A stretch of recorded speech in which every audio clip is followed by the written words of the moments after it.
Hello friends, कैसे हैं आप सब लोग। तो फ्रेंड्स, आज का जो चैप्टर है चैप्टर नंबर 11 यानी कि class 12 Hindi for board exam chapter number 11 हंसते हुए मेरा अकेलापन।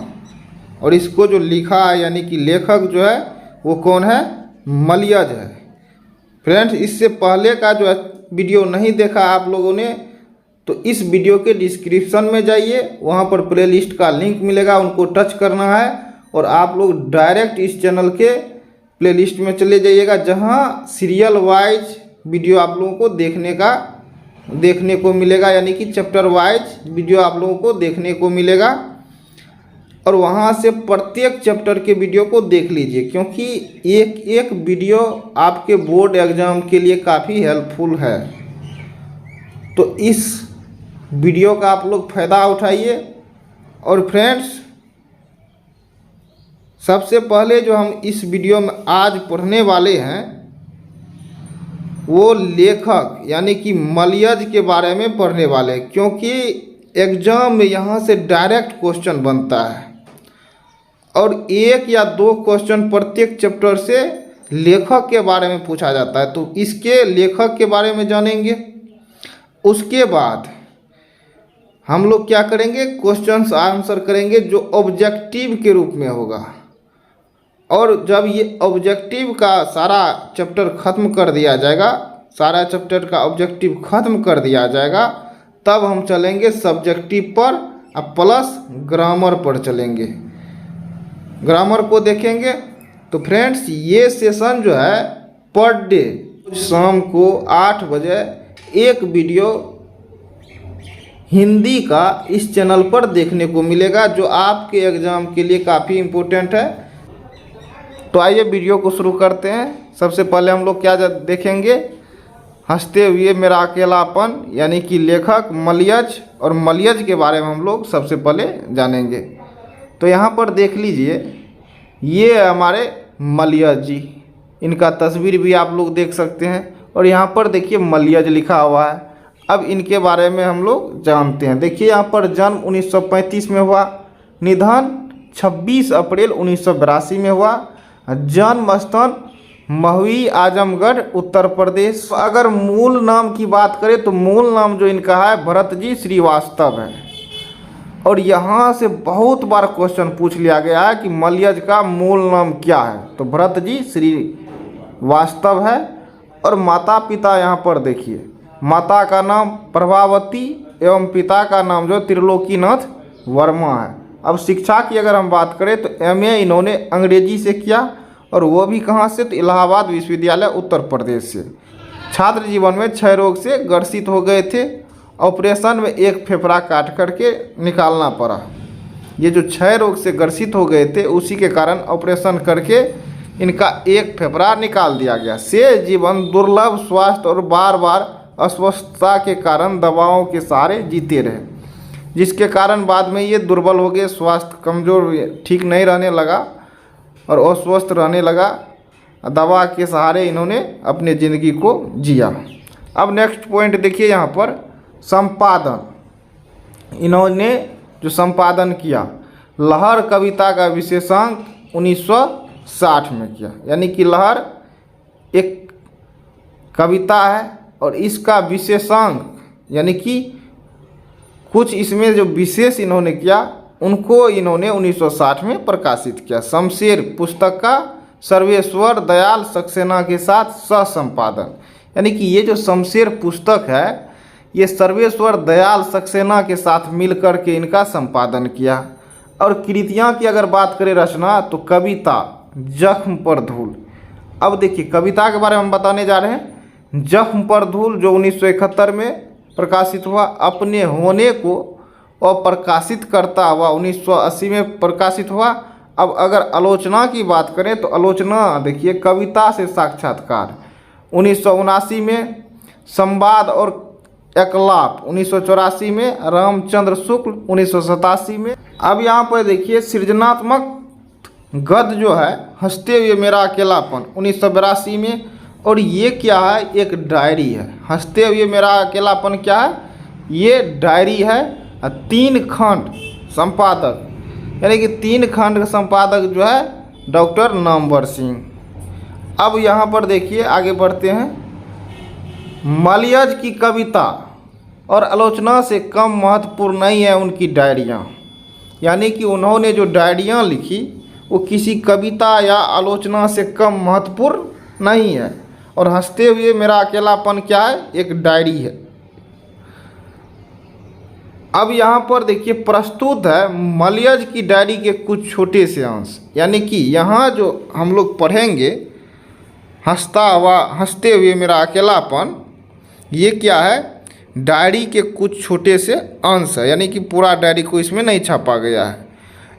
इनसे लगभग 1500 पृष्ठों में फैली हुई मलयज की डायरियों की एक छोटी सी झलक मिलती है। यानी कि कहने का तात्पर्य ये हो गया कि यहाँ जो कुछ पृष्ठों पर छपी है हंसते हुए मेरा अकेलापन, ये डायरी से लिया गया है। और डायरी कितने पृष्ठों का है, 1500 पृष्ठों का है। उसमें से छाँट करके छोटी सी झलक यहाँ पर देखने को मिलेगी। अब यहाँ से भी बहुत बार क्वेश्चन पूछ लिया जाता है कि मलयज क्या थे, अत्यंत आत्मसजग थे। सजग किस्म के बौद्धिक व्यक्ति थे। डायरी लिखना मलयज के लिए जीवन जीने के कर्म जैसा ही था, यानी कि प्रत्येक रोज वो डायरी लिखते थे अपने दैनिक दिनचर्या को। डायरी की शुरुआत 15 जनवरी 1951 में शुरू हुआ, जबकि उनकी आयु केवल 16 वर्ष थी। यानी कि जब इन्होंने 15 जनवरी 1951 से डायरी लिखना प्रारंभ किया तब इसकी उम्र जो है ओनली 16 ईयर्स। डायरी लिखने का यह सिलसिला 9 अप्रैल 1982 तक चलता रहा, यानी कि 51 में शुरू हुआ और 82 तक चला। जब उन्होंने अंतिम सांस ली, अर्थात 47 साल तक के जीवन में 32 साल तक मलयज ने डायरी लिखी है। 47 साल इन्होंने जिया और 32 साल इन्होंने डायरियाँ लिखने में टाइम दिया। डायरी के ये पृष्ठ कवि आलोचक मलयज के समय की उथल पुथल और उनके निजी जीवन की तकलीफ़ों बेचैनियों के साथ साथ एक गहरा रिश्ता बनाते हैं। यानी कि उन्होंने जो अपना जीवन काटा, तकलीफ़ में काटा, बेचैनियों में काटा, लेकिन उनके मुख पे क्या था, एक हंसी था जो बाहर से सिर्फ दिखता था, लेकिन अंदर जो था एक बहुत बड़ी खाई थी। इसीलिए इनका शीर्षक पड़ा है हंसता हुआ मेरा अकेलापन। बशीर भद्र की कुछ पंक्तियां हैं कि मुझे पढ़ने वाले पढ़ेंगे क्या, मुझे लिखने वाले लिखेंगे क्या, जहां मेरा नाम लिखा हुआ था रोशनाई वहीं उलट गई। रोशनाई यानी कि स्याही उलट गई। कुछ इसी प्रकार हमारे कवि लेखक यानी कि मलयज जी के जीवन थे, जो बाहर से कुछ और थे और अंदर से कुछ और थे। अब यहाँ पर देखिए, इस डायरी में एक औसत भारतीय लेखक के परिवेश को आप उसकी समस्त जटिलताओं में देख सकते हैं। यानी कि जो एवरेज में लेखक है उनका क्या परिवेश है, उनका जो जीवन कट रहा है, किस तरह कट रहा है, ये समस्त कठिनाइयों को आप लोग बारीकी से देख सकते हैं। और ये पंक्तियाँ किसने लिखी है, तो ये जो लिखी है विजय कुमार ने लिखी है। और किसके बारे में लिखी है, तो हमारे मलयज जी के बारे में लिखी है। चलिए अब हम इनके ऑब्जेक्टिव के बारे में जानते हैं। ऑब्जेक्टिव को देखेंगे। अब यहाँ से क्या होगा, आप लोगों को जवाब देने में आसानी होगी, क्योंकि हम लोगों ने मुख्य पॉइंट को पढ़ लिए हैं। हंसते हुए मेरा अकेलापन, किसने हंसा और कौन अकेलापन महसूस कर रहा है, तो मलयज। कौन, मलयज। इस तरह से भी आप लोग इनको याद रख सकते हैं। क्वेश्चन नंबर 1 देखिए, यहाँ पर हंसते हुए मेरा अकेलापन के लेखक हैं, तो ये कौन है, तो ये हमारे मलयज जी हैं, जिनके बारे में अभी हम लोगों ने पढ़ा। और ये क्वेश्चन देखिए 2018 में पूछ लिया गया है। अब यहाँ पर देखिए क्वेश्चन नंबर 2 है, हंसते हुए मेरा अकेलापन किस विधा की रचना है, तो ये क्या है, एक डायरी है। ये क्या है, डायरी है, तो डायरी साहित्य है। क्या है? डायरी साहित्य है। हंसते हुए मेरा अकेलापन क्या है? एक डायरी है, यानी कि डायरी साहित्य है। अब आगे बढ़ते हैं। यहाँ पर देखिए क्वेश्चन नंबर 3, मलयज का मूल नाम बताएं। मलयज का मूल नाम, तो भरत जी श्रीवास्तव। अभी हम लोग पढ़ ही चुके हैं, ये क्वेश्चन भी देखिए 2021 में पूछ लिया गया है। तो मलयज का मूल नाम क्या है? भरत जी श्रीवास्तव है।